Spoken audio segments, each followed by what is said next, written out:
नमस्कार। आज हम एक बहुत ही दिलचस्प और थोड़ी रोंगटे खड़े करने वाली कहानी पर बात करने वाले हैं। कहानी का नाम है टूटी हवेली का रहस्य। हमारे पास इसके कुछ अंश हैं और आज हम कोशिश करेंगे कि सिर्फ कहानी सुने नहीं, बल्कि उसके माहौल को, किरदारों को और वो जो रहस्य है ना उसमें, उसे समझने की कोशिश करें। हाँ बिल्कुल, ये दिलचस्प होने वाला है क्योंकि ऐसी कहानियों में अक्सर सतह के नीचे बहुत कुछ होता है। सिर्फ डर नहीं होता, कभी कभी भावनाएं, कोई सामाजिक इशारा या अनसुलझे सवाल भी। देखते हैं इस हवेली के पीछे क्या है। तो कहानी शुरू होती है एक छोटे से गांव से। गांव के किनारे पर एक पुरानी टूटी फूटी सी हवेली है। और ये सिर्फ एक इमारत नहीं है, गांव वालों के लिए तो ये आप कह सकती हैं खौफ का दूसरा नाम है। वहां एक आम राय है, या शायद एक गहरा विश्वास कहें, कि रात होते ही हवेली से किसी औरत के रोने की, सिसकने की आवाजें आती हैं, बड़ी दर्द भरी। और यहीं से वो साइकोलॉजिकल माहौल बनना शुरू होता है ना। वीरान जगह, रात और एक अनदेखी औरत की रोने की आवाज, ये सब मिलकर डर को पनपने की पूरी जगह देते हैं। वो इमारत फिर सिर्फ इमारत नहीं रहती, वो गांव के डर का प्रतीक बन जाती है। नतीजा, कोई हिम्मत नहीं करता उतर जाने की। लेकिन जहां डर होता है वहां जिज्ञासा भी तो होती है। होती है। तो उसी गांव में दो लड़के हैं, अरमान और विजय। डर तो उनमें भी है, जैसे बाकी गांव वालों में, पर उन पर एक उत्सुकता हावी है कि आखिर सच क्या है इस हवेली का। कौन रोता है वहां? ये सब वहम है या सच में कुछ है? ये क्लासिक मामला है, डर बनाम जिज्ञासा का। लेकिन यहाँ ये सिर्फ रोमांच नहीं लगता, शायद उस रहस्य को सुलझाने की इच्छा है जिसने पूरे गांव को एक तरह से जकड़ रखा है। और मनाही तो वैसे भी आकर्षण बढ़ाती है ना, खासकर जब मामला इतना रहस्यमयी हो। तो बस एक रात उन्होंने फैसला कर लिया, हिम्मत जुटाई, टॉर्च हाथ में ली और चल पड़े उस हवेली की तरफ। दिल तो धड़क ही रहा होगा जोरों से। और जैसे ही वो पास पहुंचे, कुछ अजीब हुआ। क्या हुआ? हवेली का वो भारी सा लकड़ी का दरवाजा, जो न जाने कब से बंद था, एक तेज छर्र की आवाज के साथ अपने आप खुल गया, अंदर की तरफ। अच्छा, ये कहानी कहने का एक तरीका है जिसे हम अक्सर ऐसी अलौकिक कहानियों में देखते हैं।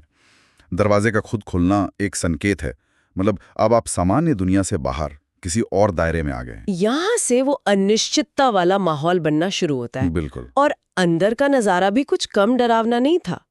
हर तरफ धूल ही धूल, मोटी परत जमी हुई, जैसे सदियों से कोई आया गया न हो।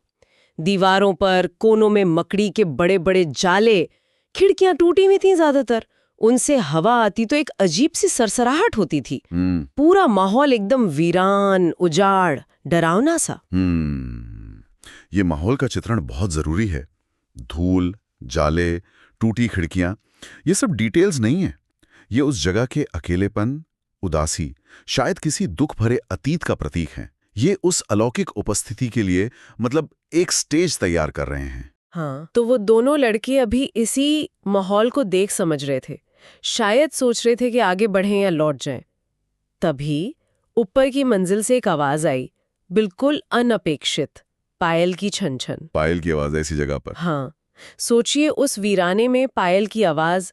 इससे उनका डर तो कई गुना बढ़ गया होगा। बिल्कुल। पायल की आवाज का इस्तेमाल यहाँ बहुत चालाकी से किया गया है। पायल आमतौर पे जिंदगी, खुशी से जुड़ी होती है, पर यहाँ इस माहौल में वही आवाज एकदम डरावनी बन जाती है। ये परिचित चीज को अपरिचित और भयानक बनाने का तरीका है। उन्होंने डरते डरते टॉर्च ऊपर की, आवाज की तरफ, और जो देखा उससे तो शायद उनकी चीख ही निकल गई होगी। अंधेरे में सीढ़ियों के पास एक औरत खड़ी थी, सफेद साड़ी पहने हुए, बाल लंबे खुले हुए, चेहरे पर भी आ रहे थे। चेहरा ठीक से दिख नहीं रहा था, आधा अंधेरे में, आधा बालों से ढका हुआ। बड़ी रहस्यमयी लग रही थी। यहाँ वो सारे बिंब आ जाते हैं जो हमारी लोक कथाओं और भूत कहानियों में गहरे बसे हुए हैं। सफेद साड़ी, जो पवित्रता या शोक का प्रतीक हो सकती है, यहाँ मौत से जुड़ जाती है। लंबे खुले बाल अक्सर अनियंत्रित शक्ति या शोक का प्रतीक होते हैं।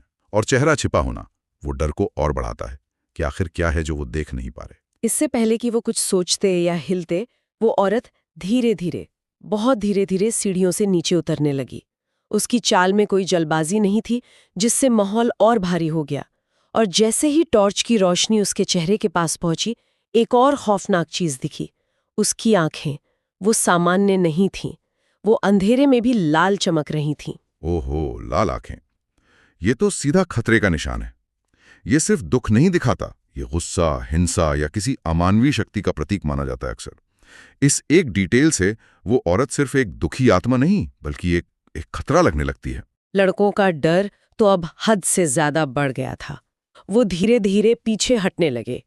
तभी उस औरत के गले से एक भारी सी गूंजती हुई पर दर्द भरी आवाज आई।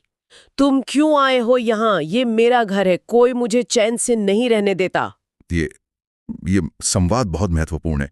ये सिर्फ डराने वाली चीख नहीं है, गुस्सा है, पर उससे ज्यादा एक पीड़ा है, एक शिकायत है, कोई मुझे चैन से नहीं रहने देता। यह हमें सोचने पर मजबूर करता है, क्या ये सिर्फ इन लड़कों पर गुस्सा है या उसकी अपनी कोई गहरी अशांति है? वो जो हमने शुरू में कहा था ना, शायद किसी अनकहे सच की झलक, वो यहां दिखती है। कौन है जो उसे चैन से नहीं रहने देता? अरमान शायद ज्यादा डर गया था। वो कांपते हुए बोला, हमें माफ कर दो, हम तो बस गलती से आ गए। उसे लगा होगा कि माफी मांगने से शायद बात बन जाए। लेकिन ऐसा हुआ नहीं होगा। नहीं, माफी के जवाब में वो औरत जोर से चीखी, एक ऐसी चीख जिसमें शायद बरसों का दबा हुआ दर्द, गुस्सा सब कुछ था। वो चीख तो उनके कानों में हमेशा के लिए गूंज गई होगी। ये चीख बातचीत का रास्ता बंद कर देती है। अब टकराव तय है। हाँ, और चीख के फौरन बाद एक सीधी धमकी, जाओ यहां से अभी, नहीं तो तुम भी यहीं हमेशा के लिए रह जाओगे। अब कोई शक नहीं था, ये अल्टीमेटम था। जिज्ञासा का सफर अब जान बचाने की भाग दौड़ बन गया था। तनाव एकदम चरम पर। अब रहस्य गया तेल लेने, बस भागो यहां से। कहानीकार ने डर को धीरे धीरे यहां तक पहुंचाया है। इसके बाद तो उन लड़कों ने एक पल भी नहीं सोचा, बस भागना था। गिरते पड़ते, एक दूसरे को खींचते हुए वो दरवाजे की तरफ भागे। सांसें फूली हुई, दिल जोर जोर से धड़क रहा होगा। ये भागने वाला सीन थोड़ी राहत देता है। लगता है कि चलो बच गए। लेकिन अच्छी डरावनी कहानियां अक्सर एक आखिरी झटका जरूर देती हैं। बिल्कुल, कहानी खत्म नहीं हुई। जब वो भागते भागते हवेली से कुछ दूर निकल गए तो हिम्मत करके पीछे मुड़ के देखा, शायद ये देखने के लिए कि पीछा तो नहीं कर रही है। और जो देखा उससे तो उनका खून ही जम गया होगा। हवेली की दूसरी मंजिल की एक टूटी खिड़की से वही औरत बाहर झांक रही थी, लेकिन इस बार उसकी आंखों से आंसू नहीं, खून टपक रहा था। खून के आंसू। बाप रे, खून के आंसू। ये बहुत ही शक्तिशाली और विचलित करने वाला दृश्य है। आंसू दुख का प्रतीक हैं, पर खून के आंसू उस दुख को सामान्य मानवीय स्तर से बहुत ऊपर ले जाते हैं। ये किसी भयानक अन्याय, किसी असहनीय पीड़ा या शायद अतृप्त हिंसक क्रोध का प्रतीक हो सकता है। ये उस औरत के पीछे की कहानी के बारे में कई सवाल छोड़ जाता है। ये सिर्फ दुख नहीं, ये विकृति है। इस खौफनाक नजारे के बाद वो लड़के कहाँ रुकने वाले थे? भागते भागते सीधे गांव पहुंचे। कहते हैं उस रात के बाद उन्होंने कसम खा ली कि जिंदगी में कभी उस हवेली का नाम भी नहीं लेंगे। वो डर उनके अंदर इतना बैठ गया था। स्वाभाविक है, ऐसा अनुभव किसी को भी हिलाकर रख देगा। उनकी कसम उस रात के खौफ की गवाही है। ये सिर्फ एक किस्सा नहीं रहा उनके लिए, ये हकीकत बन गया।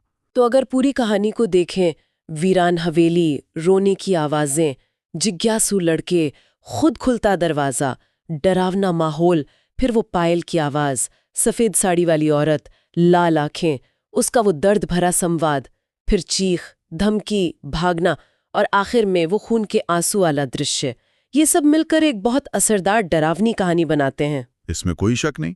और जैसा हमने कहा, इसमें वो संवेदी विवरण, मतलब सेंसेस को अपील करने वाले डिटेल्स बहुत अहम है। सिर्फ देखना नहीं, सुनना भी।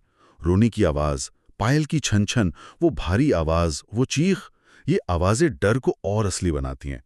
और लाल आंखें, खून के आंसू जैसे दृश्य तो मन पर छप जाते हैं। ये सीधे हमारे अंदर छिपे डर को जगाते हैं। ये बात तो है, पर एक सवाल आता है मन में, ऐसी कहानियां हमें खींचती क्यों हैं? जिनमें इतना डर होता है, क्या हमें डरने में मजा आता है? ये दिलचस्प सवाल है। शायद इसलिए कि ये हमें सुरक्षित माहौल में खतरे का अनुभव कराती हैं। हम जानते हैं कि हम कहानी सुनते या पढ़ते हुए सेफ हैं, पर वो रोमांच महसूस कर सकते हैं। दूसरा कारण शायद वही जिज्ञासा है, अनजाने को जानने की इच्छा। और कभी-कभी ये कहानियां हमें जिंदगी, मौत, अनदेखी दुनिया के बारे में सोचने पर भी मजबूर करती हैं। और जो खास डरावने तत्व इसमें इस्तेमाल हुए हैं, सफेद साड़ी, लंबे बाल, लाल आंखें, खून के आंसू, आपने कहा ये हमारी सांस्कृतिक चेतना का हिस्सा है। इसे थोड़ा और समझाएंगे, ये इतने प्रभावी क्यों है? हाँ, बिल्कुल। ये प्रतीक इसलिए असरदार हैं क्योंकि ये हमारी कहानियों, हमारी लोक कथाओं में रचे बसे हैं। सफेद रंग, जैसे कहा, शोक या पवित्रता दोनों से जुड़ा है। भूतिया संदर्भ में ये मौत का प्रतीक बन जाता है। लंबे बिखरे बाल अक्सर सामाजिक नियमों से परे या नियंत्रण खो देने का संकेत देते हैं, जो अलौकिक ताकतों से जुड़ता है। लाल आंखें, खून के आंसू, ये प्रकृति के नियम के खिलाफ हैं, इसलिए तुरंत अमानवीय और डरावने लगते हैं। ये सिर्फ विजुअल नहीं है, इनके गहरे सांस्कृतिक अर्थ हैं, इसीलिए ये ज्यादा असर करते हैं। लेकिन मुझे बार बार वो औरत के शब्द याद आ रहे हैं, कोई मुझे चैन से नहीं रहने देता। क्या ये हो सकता है कि कहानी सिर्फ डराने के लिए ना हो, शायद उस औरत के नजरिए से भी कुछ कह रही हो? उसके दर्द का क्या? यही इस कहानी का सबसे पेचीदा पहलू है। अगर हम उसके शब्दों पर गौर करें तो उनमें सिर्फ गुस्सा नहीं, एक तरह की लाचारी, एक थकान भी है, जैसे वो तंग आ चुकी है। यहाँ कहानी एक आम भूत की कहानी से आगे जाकर एक संभावित रास्ते की तरफ इशारा करती है। क्या उसके साथ कोई अन्याय हुआ था? क्या उसकी मौत सामान्य नहीं थी? क्या वो इस हवेली में फंसी हुई है और शांति चाहती है, पर लोग उसे या उसकी जगह को छेड़ते रहते हैं? और कहानी का अंत भी इसी बात को और गहरा करता है। बताया गया है कि गांव वाले आज भी मानते हैं कि आधी रात को हवेली के पास से कभी-कभी वो पायल की छन छन और रोने की आवाज सुनाई देती है। हाँ, ये खुला अंत कहानी को हमेशा जिंदा रखता है। ये बताता है कि वो लड़कों का अनुभव कोई एक बार की घटना नहीं थी। रहस्य सुलझा नहीं, बल्कि और गहरा हो गया। वो आत्मा, वो पीड़ा, वो गुस्सा, वो अभी भी वही है, अतृप्त। ये सोचने पर मजबूर करता है कि क्या उसका चैन सिर्फ बाहरी लोगों से भंग होता है, या उसकी बेचैनी की वजह कुछ और गहरी है जो कहानी में बताई नहीं गई। रावनी भूत की कहानी है, या फिर उस औरत की उस एक लाइन, कोई मुझे चैन से नहीं रहने देता, और उसकी आंखों से टपकते खून के पीछे कोई बहुत गहरा अनकहा दुख, कोई अन्याय, कोई ऐसी ट्रेजेडी छुपी है जिसका जिक्र कहानी के इन अंशों में नहीं है, पर वही शायद हवेली की असली कहानी है। बिल्कुल, और यही सवाल इस कहानी को सिर्फ डरावना नहीं बल्कि यादगार बनाता है। यह हमें सोचने पर मजबूर करता है। क्या हर भूत कहानी सिर्फ डराती है, या कुछ कहानियां अपने अंदर दबी हुई आवाजें, अनसुनी शिकायतें, अधूरे इंसाफ का बोझ भी लिए घूमती हैं? शायद उस हवेली का असली रहस्य वो भूत नहीं, बल्कि वो वजह है जिसने उसे वहां कैद कर रखा है। वाकई सोचने वाली बात है। शायद हर टूटी हवेली के पीछे एक टूटी हुई कहानी होती है, और कौन जाने, जब तक उस कहानी को कोई सुनने वाला ना मिले, वो ऐसे ही चीखों और खून के आंसुओं में